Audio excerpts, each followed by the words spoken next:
சங்கீத புஸ்தகம் 4ஆம் சங்கீதம். நெகினோத் என்னும் வாத்தியத்தில் வாசிக்க ராகத்தலைவனுக்கு ஒப்புவிக்கப்பட்ட தாவீதின் சங்கீதம்.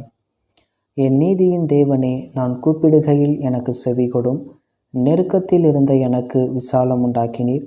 எனக்கு இறங்கி என் விண்ணப்பத்தை கேட்டருளும். மனுபுத்திரரே, எதுவரைக்கும் என் மகிமையை அவமானப்படுத்தி வீணானதை விரும்பி பொய்யை நாடுவீர்கள்? பக்தியுள்ளவனை கர்த்தர் தமக்காக தெரிந்து கொண்டார் என்று அறியுங்கள். நான் கர்த்தரை நோக்கி கூப்பிடுகையில் அவர் கேட்பார்.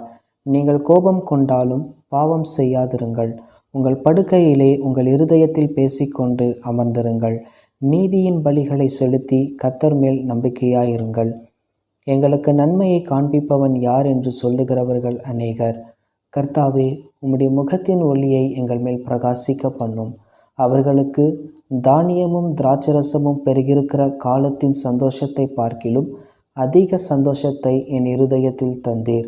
சமாதானத்தோடே படுத்துக்கொண்டு நித்திரை செய்வேன். கர்த்தாவே, நீர் ஒருவரே என்னை சுகமாய் தங்க பண்ணுகிறீர்.